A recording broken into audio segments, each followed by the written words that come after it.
Hello, lovely light ones. Oh, in the chilly cold. Oh, with my Okie Muskokie. Oh, hi. So yesterday we were told there's a third lockdown. So I believe this is like the pinnacle. This to me is a good thing. This is like the last Jenga brick before the collapse of it all. And these are the beginnings of the big global change, whether that be here in England or whether that be in America, where the rightful person will get on his throne.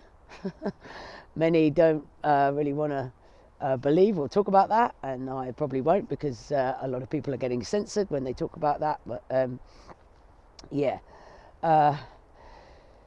Things are being unveiled to such a degree now, and this is 2020 was the preparation of all that. Whether that be globally, whether that be individually, we are all being asked to clear our shite. And we're just seeing the very beginnings of this on a global level, where people are going to wake up and realize, shit, things need to change. Things cannot go on in this manner if we want to survive as a species, and even in our individual lives.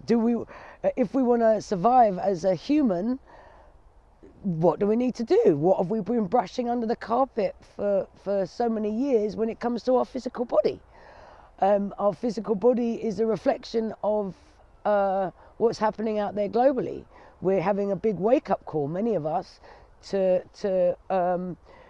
see what needs to be cleared,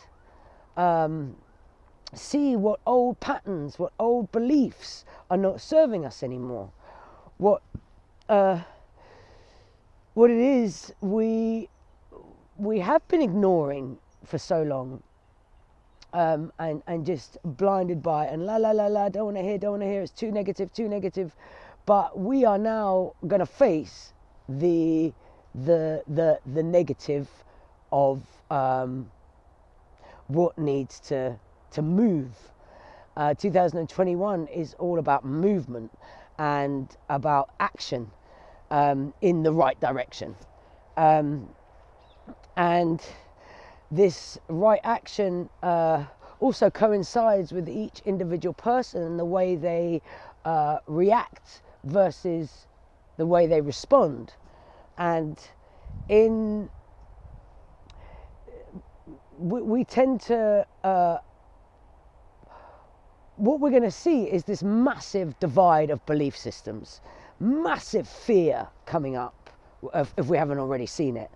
But once people start realizing how much we've been lied to year after year, and some of us for our whole lives, that's going to create a lot of disbelief, and people don't want to face that. And it's a scary thing. That everything we've worked for is been meaningless. And so what we tend to do is react. We are essentially reacting old memories. When it's in our individual lives, when we react, it's like we're reacting past trauma, whether it's past life trauma or ancestral trauma. We are reacting the same patterns, the same reactions, the same memories. And now is a time for us to, when we can be in our bodies enough where we become the witnesses of our emotions and our feelings, we can then see and discern where we are reacting and where we are going to be able to respond. Being able to respond maturely to our emotions, because we're a world of 7-year-old children who can't get their way. And when we can really be in our bodies and feel that that emotion before it becomes a reaction, before we start reacting these old memories, we can then discern and see them coming off a mile away. And you know, I've been working on this pretty much my whole life, to not react, to respond to my emotions, because when I react I get into all kinds of shit.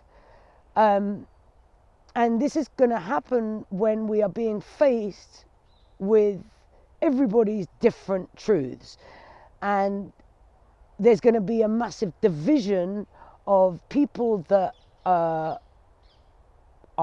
in that camp of, this is a really good thing that's happening, this is finally like the change that we've been looking for me all of my life. I've been looking for the change and the truth to be revealed of injustices. Essentially, this is all about the injustice put upon humanity.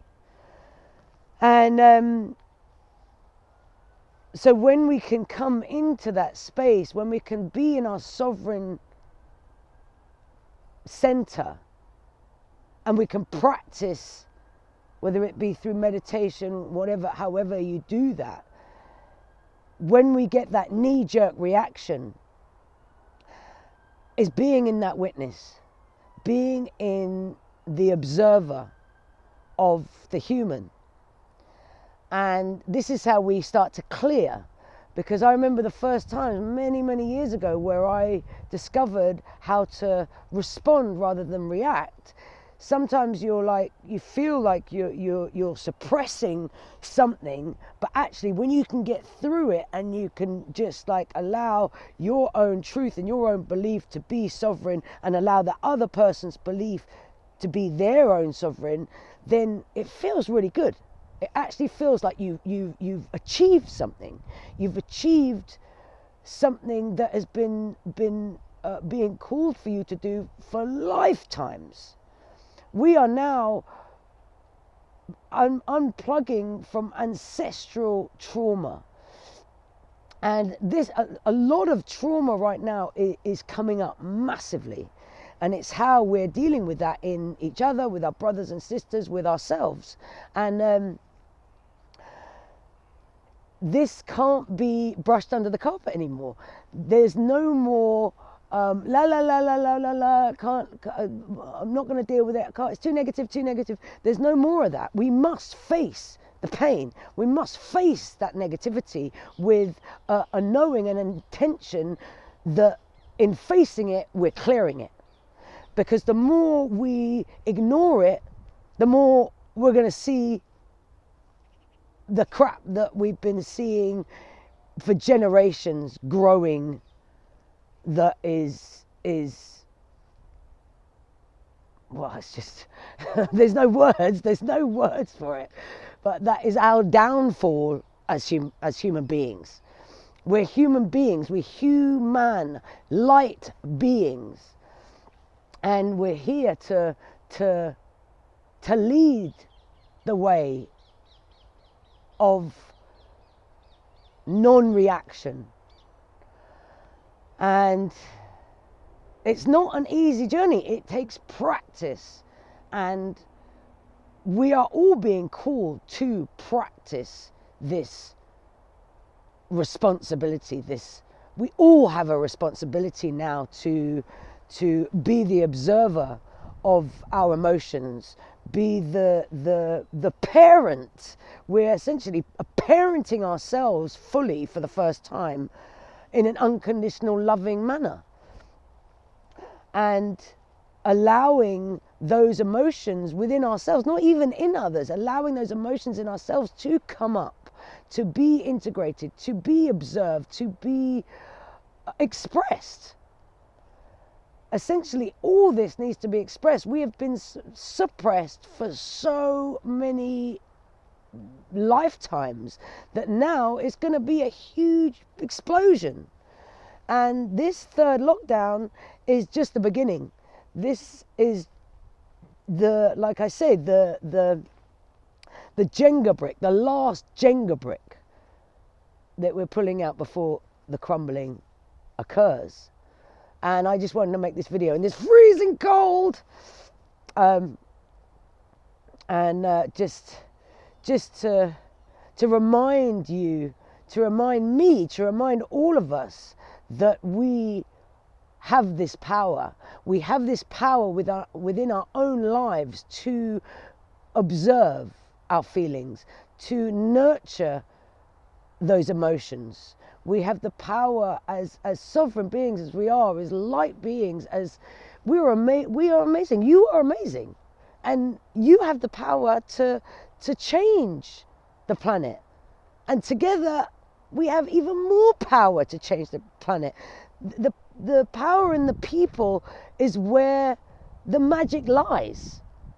When we can all, even if we're separated, when we can all have that intention to go into our hearts and to be with ourselves, to nurture ourselves, to love ourselves like we want our planet to be loved. That's where the change is going to happen.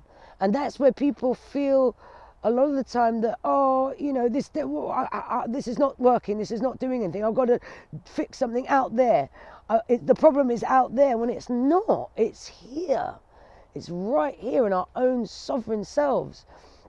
And I can hardly speak now because it's so bloody cold.